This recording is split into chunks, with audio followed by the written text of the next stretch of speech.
सबसे पहले जी ये आपका स्टैंड है, जो विस्कोसिटी आप ये करोगे फिट करोगे, ये आपकी स्टैंड है। स्टैंड के ऊपर एक आपको ये स्पैंडल दी जाती है, इसको ऐसे आपने क्लॉक वाइज रोटेट करोगे। रोटेट करने के बाद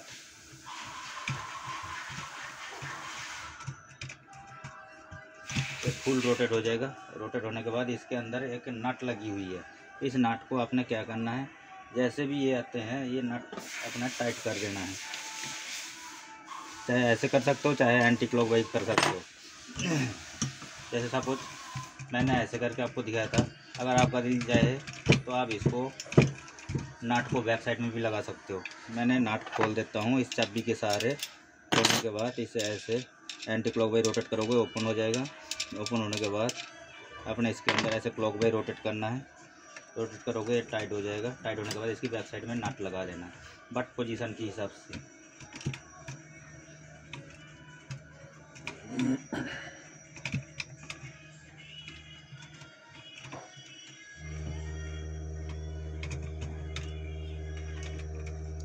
ये हमने ऐसे लगा दिए, इजीली घूम रहे हैं, तो हमने इसमें नट लगा देना है। इस नट को ऐसे क्लॉक वाइज रोटेट करोगे ये टाइट हो जाएगा। अब हम इसे टाइट करेंगे बाद में, पहले हम विस्कोसिटी निकालेंगे, इसकी पोजीशन देखेंगे, पोजीशन किस तरफ हो रहे हैं। सबसे पहले मैं विस्कोसिटी निकालता हूँ। विस्कोसिटी निकालने के बाद यहाँ पे देखो आपके एक ये पिन है, जो क्लॉक वाइज आप एंटी क्लॉक वाइज रोटेट करोगे ये टाइट हो जाएगा। ये विस्कोसिटी है। विस्कोसिटी में यहाँ पे इंसर्ट लगा हुआ है, स्टार्ट लगा हुआ है। स्टार्ट में मैंने ऐसे इसको ऊपर से रखना है। रखने के बाद इसको ऐसे हमने क्लॉक वाइज रोटेट करेंगे, ये टाइट होता जाएगा आपका। इसको आपने बिल्कुल फुल्ली टाइट कर देना है, ये हाथों से टाइट हो जाएगा। इसको बिल्कुल ऐसे स्ट्रेट रखना है। स्ट्रेट रख के इसे बिल्कुल टाइट कर दोगे। टाइट कर दोगे। टाइट करने के बाद आप क्या करोगे, इसकी पोजीशन आपको देखनी पड़ेगी। पोजीशन कैसे देखोगे, जैसे इस टाइम में थोड़ी टेढ़ी लग रही है। टेढ़ी क्यों लग रहे हैं, इसको हम सीधे करेंगे ऐसे।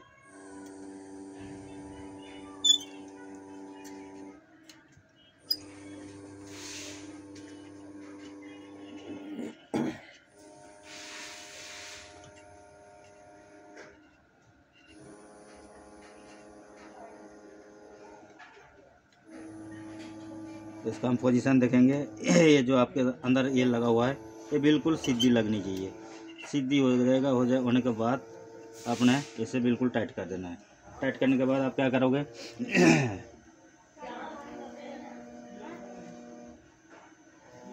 अगर आपके पोजीशन एडजस्ट नहीं हो रहे हैं, आपने क्या करना, क्योंकि पोजीशन कैसे एडजस्ट होगा आपका, जैसे ये देख रहे हो एडोप्टर की पावर कॉर्ड है, यहाँ पे एडोप्टर लगते हैं। एडोप्टर की पावर कॉर्ड इस टाइम में आउटसाइड में फिट हो गए। आउटसाइड में हमने फिट करना ही नहीं है। हमने क्या करना है, इसको रॉड को थोड़ी इधर को हमने रोटेट कर लेना है।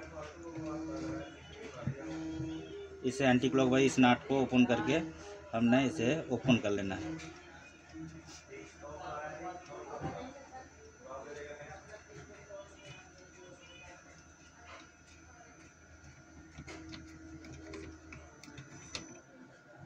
एंटी क्लॉक वाइज रोटेट करके हमने ओपन कर लिया। ओपन करने के बाद हम इसको नट को क्या करेंगे, इसको इधर थोड़ी रोटेट कर लेंगे।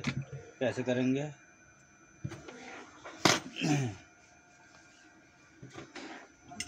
यहाँ से इस नट को लूज करेंगे। लूज करने के बाद हमारी पोजीशन इसकी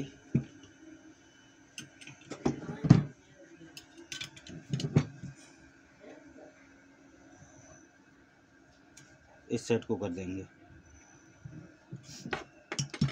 इस सेट करने के बाद इसको ऐसे पकड़ेंगे।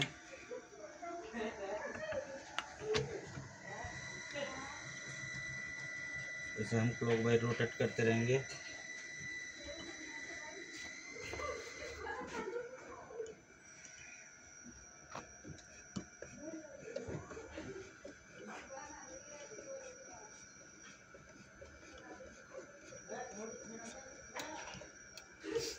इस टाइम देखो परफेक्ट बैलेंस हो गए, परफेक्ट स्ट्रेट भी हो गए। अब इसके बाद हमने क्या करना है, ये जो हमारे पास सामने ये देंगे रोटेट नॉब, इसको अप डाउन करने के लिए ये आपका अप हो जाएगा, ये डाउन हो जाएंगे। तो इस टाइम हमने फिट कर दिए। अप डाउन की नॉब को ये करना, ये स्क्रू को एडजस्ट करने के लिए आपके पास ये होती है दोनों गाइड स्क्रू। जब भी आपने फिक्स जगह पे फिक्स कर दिए, उसके बाद अप डाउन नहीं करना है, तो इन दोनों को टाइट कर देना है हल्का हल्का। तो फिक्स हो जाएगा बिल्कुल। बट हमारे काम जो करते हैं फिक्स नहीं करने होते हैं, इसके लिए हम इसे लूज रखते हैं। उसके बाद आपके पास यहाँ पे बीम पॉइंट आएंगे। इसकी टॉप पोजीशन में आप देखोगे, टॉप पोजीशन में एक बब्बल है, बब्बल आनी चाहिए इसकी इस राउंड सर्कल के अंदर।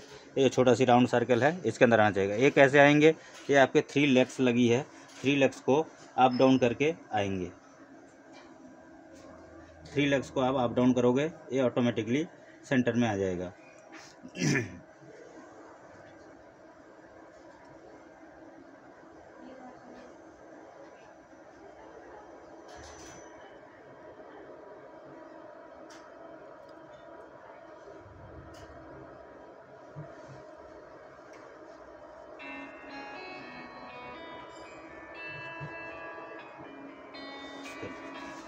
मैं भेजा हुआ पीस, ये देखो ऐसे बीम बिल्कुल मिडिल में आना चाहिए।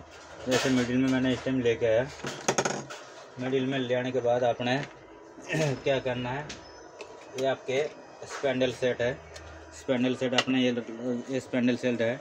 स्पैंडल सेट में तो ऑपरेटिंग मैनुअल में बिल्कुल डिटेल्स दे रखी है, फिर भी मैंने आपको बता देते हैं। सबसे पहले स्पैंडल होल्डर को आपने अंडर इनसाइड होल्डर को आपने फिट करना है। फिट कैसे करोगे, इस स्क्रू में देखो यहाँ पे 2 स्क्रू लगे हैं। 2 स्क्रू की जो हेड है, हेड को आपने लगाना है बड़ी वाली होल में। उसके बाद हल्का सा रोटेट कर दोगे, ये लॉक हो जाएगा।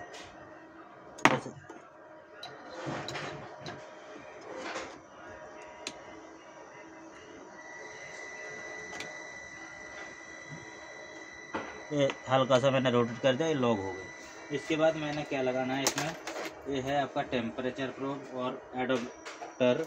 जो पावर सप्लाई है, ये पावर सप्लाई हो गए। ये आपका टेम्परेचर प्रोब है। टेम्परेचर प्रोब की बैक साइड में आपके ये पॉइंट दी गई है, इसमें उल्टा नहीं लग सकते, जैसे मर्जी आप ये करो, ये सीधी लगेंगे। ये सीधी लग गया। उसके बाद इस नाट को टाइट कर देना है। नाट को टाइट करने के बाद इस टेम्परेचर प्रोब को इसमें आपने फिल कर देना है, इसमें आपने फिल कर देना है, क्योंकि जो केमिकल के अंदर है रोटेट करेंगे भाई, ये जिस चीज़ का करेंगे उसका टेम्परेचर मेंटेन होते रहेगा। इसके बाद यहाँ पे आपके नंबर वाइज स्पैंडल है। स्पैंडल को आपने क्या करना है, जोन सी स्पैंडल को आपने यूज करना है, सब कुछ मैं ये आपको लगा के दिखाते हैं। लगा के दिखाने के बाद इसको आपने एंटी क्लॉकवाइज रोटेट करोगे, ये टाइट हो जाएगा। ऊपर वाले को पकड़ लेना है। ऊपर वाले को पकड़ने के बाद इसको आपने एंटी क्लॉकवाइज रोटेट करोगे, ये स्पैंडल टाइट हो जाएगा। ये स्पैंडल टाइट हो जाएगा। टाइट होने के बाद आपने अपना हिसाब से जो बीकर रखोगे उसकी हाइट के अनुसार अपने अप डाउन कर सकते हो। जैसे बीकर रख दो ये नीचे अपने, या कोई जार रख दिए, जार रखने के बाद उसके अंदर, जार के अंदर आसानी से जा सके, इसलिए अप डाउन की चैनल है। अप डाउन की चैनल होने के बाद आपने इस स्टेज में इसको आपने टाइट कर लेना है। स्क्रू को इस साइड में जो गाइड स्क्रू दिए गए इन्हें आपने टाइट कर देना, क्योंकि ये हिले ना। अगर बाई चांस डिसबैलेंस हो जाए या पॉइंट बबल जो आपने सेट करे वो अगर डिसबैलेंस हो जाए तो आपके रीडिंग परफेक्ट नहीं आएगा। ये गाइड स्क्रू को हमने टाइट कर देना है। टाइट कर दिए, उसके बाद हम क्या करेंगे, ये पावर सॉकेट है, पावर एडाप्टर हम लगाते हैं। इसकी बैक साइड में मेन स्विच के ऊपर लगा हुआ है ये एडाप्टर मैंने यहाँ लगा दिया। इंस्ट्रूमेंट्स ऑफ करके आपने यहाँ पे लगाना है। लगाने के बाद इसको आपने ऑन कर देना है। ऑन करने के बाद आपके डिस्प्ले में लिखे आ जाएंगे, फर्स्ट टाइम में सेटिंग हो जाएगा। इसके बाद यहाँ पे देखो स्पैंडल नंबर 2 आपने लगाया, आपने जो स्पैंडल नंबर सेट करना है वो देना है। इस टाइम जो हमारे टेम्परेचर दिखा रहे थे वो है आपकी 24.0 डिग्री दिखा रहे हैं। आरपीएम इस टाइम कितनी सेट हो रखा है, 60.0, मतलब 6.0। ये आपका ये हो रखा है 00% इस टाइम, क्योंकि हमने सैंपल कुछ नहीं लगाए। फर्स्ट टाइम अपने अगर स्पीड कंट्रोल करना है तो स्पीड को आपने प्रेस करना है। स्पीड कितने लेना है आपने वो आपने देखना है। जो है 0 आरपीएम 0.6 आरपीएम के हिसाब से इतनी राउंड आपको चाहिए, या ये चाहिए 1.5 पे आरपीएम के हिसाब से इतने राउंड चाहिए। ये चीज़ आपने मेंटेन करना है, स्पैंडल के हिसाब से आपने मैनेज कर लेना है इस स्पीड की से। ये आपका स्पीड हो गया, इतनी स्पीड इतनी आरपीएम में हमारी होंगे। उसके बाद आपने क्या करना है, इसको आपने रन कर देना है।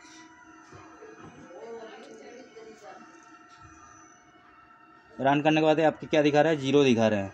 0 क्यों दिखा रहे हैं, इसकी आरपीएम जो है हमारी स्पीड बढ़ानी पड़ेगी।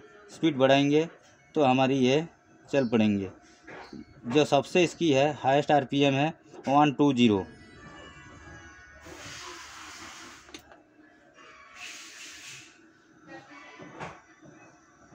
अब सपोज 60 आरपीएम के हिसाब से मैंने वो सेट कर लिया था। ये देखो आपके रोटेट हो रहे हैं स्पेंडल रोटेट हो जाएगा।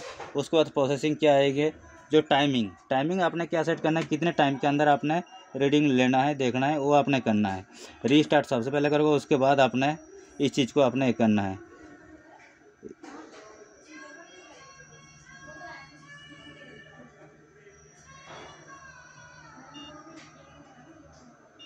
ये आपकी स्पेंडल चेंज करने के लिए जितने नंबर आप स्पेंडल दिए गए, आपको 4 स्पेंडल दिए गए, 4 स्पेंडल चेंज करने के लिए स्पेंडल्स की इसको की को आपने प्रेस करना है। जैसे सपोज यहाँ पे लेफ्ट साइड में देखो 0 नंबर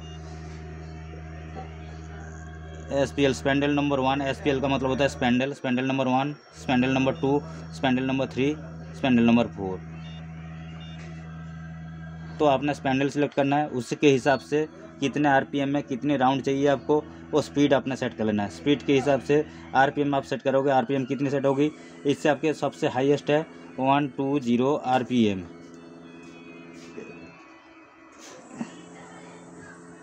30.0, 60.0, 0.3 आरपीएम, 0.6 आरपीएम, 1.5 आरपीएम और 3.0 आरपीएम, 6.0 आरपीएम,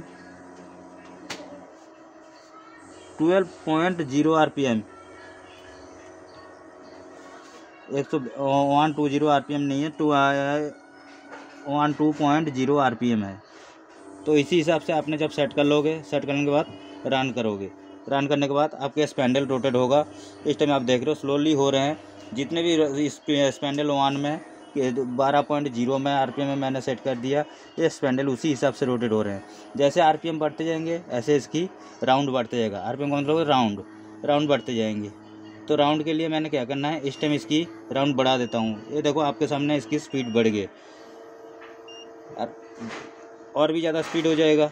60 आरपीएम इसके हाईएस्ट है। इसमें क्या करना है, अपना जब भी आपने केमिकल की सैंपलिंग करोगे, ये टेम्परेचर प्रोब उसमें डीप होना चाहिए, बीकर के अंदर, मतलब जो केमिकल आपके हैं उसके अंदर होना चाहिए। क्योंकि टेम्परेचर मेंटेनेंस होगा तो इसकी रीडिंग परफेक्ट बिल्कुल आएगा।